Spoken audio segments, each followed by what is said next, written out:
বিশাল অঙ্কের বকেয়া আদায় না হওয়ায় বেহাল অবস্থায় বাংলাদেশ চলচ্চিত্র উন্নয়ন কর্পোরেশন বিএফটিসি।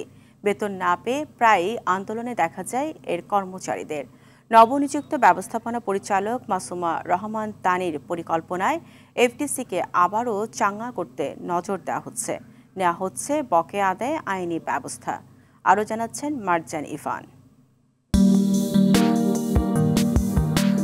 সরকারের স্বায়ত্তশাসিত প্রতিষ্ঠান বাংলাদেশ চলচ্চিত্র উন্নয়ন কর্পোরেশন বিএফডিসি। ঢাকায় সিনেমার আতুরঘর বলা হয় এই প্রতিষ্ঠানকে। লাভজনক এই প্রতিষ্ঠানটি লোকসানের মুখে পড়ে ২০০৬ সালের পর থেকে। ২৭৭টি ছবি নির্মাণে কারিগরি সহায়তা, ফ্লোর ভাড়া ও পজিটিভ নেগেটিভ ক্রয় বাবদ প্রযোজকদের কাছে প্রতিষ্ঠানটির বকেয়া ২১,২৬,৩৬,৯৪০ টাকা। গেল বছরগুলোতে চলচ্চিত্র নির্মাণের এই জায়গাটির বেশিরভাগ শুটিং ফ্লোরই খালি থাকত।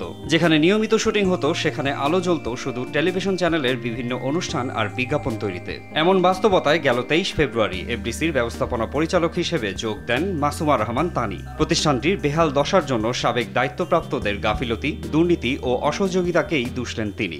বিগত সময়গুলো যে পরিমাণ ইকুইপমেন্ট কেনা হয়েছে বা বলা হয়েছিল বাইরে থেকে যেটা বলতো, তাতে তো আমাদের এই অবস্থা হওয়ার কথা ছিল না। যে কোনো সাধারণ জ্ঞানের মানুষই বুঝবে। এত কিছু কেনা হওয়ার পরেও কিন্তু আমরা যন্ত্রপাতির অভাবে কাজ করতে পারি না। তাহলে বুঝেন কতটুকু কি কেনা হয়েছে এবং কতটা কাজের জিনিস কেনা হয়েছে। এফডিসি কর্তৃপক্ষ অবশেষে দেনাদার প্রযোজকের নামে আইনি পদক্ষেপ নেওয়ার সিদ্ধান্ত নিয়েছে। মাসুমা রহমান তানি বলেন, বারবার চিঠি পাঠানো হলেও কাজ হয়নি। এমন অবস্থায় কর্মকর্তাদের বেতন দিতেও হিমশিম খেতে হচ্ছে।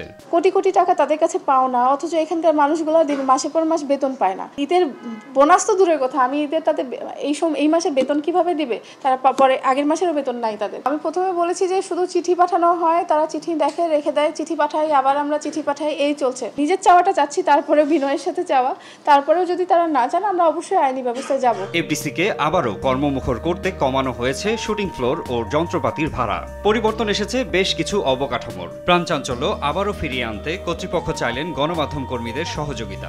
এখন যেটা যে আমি আসলে আপনাদের সবার সাহায্য চাই। মারজান ইফান, RTV।